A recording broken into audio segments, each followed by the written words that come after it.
Hi guys! So to this video, gagawa tayo ng Spanish bread. Sorry, hindi ko na-videoan paano gawin yung dough. So yung dough, normally, parang gumagawa ka lang ng bread.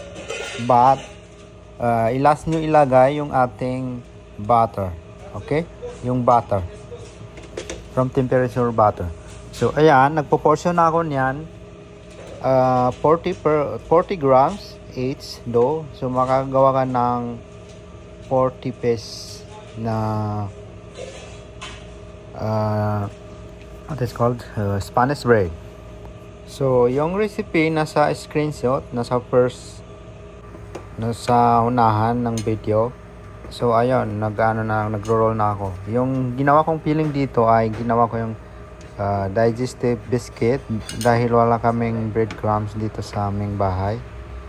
Digestive biscuit, crust, flour, and desiccated coconut and brown sugar. So napakasarap niya kasi nilagyan ko siya ng coconut fillings. So ayan na. So yung dough, after nyo ma-mix, pwede nyo na siya i-roll kasi ayaw ko siya i-raise ng 30 minutes kasi nangangamoy yung yeast, parang amoy yeast yung bread. So, i-roll nyo lang agad, yun ang the way na gumagawa ko ng bread para hindi siya mag-amoy yeast.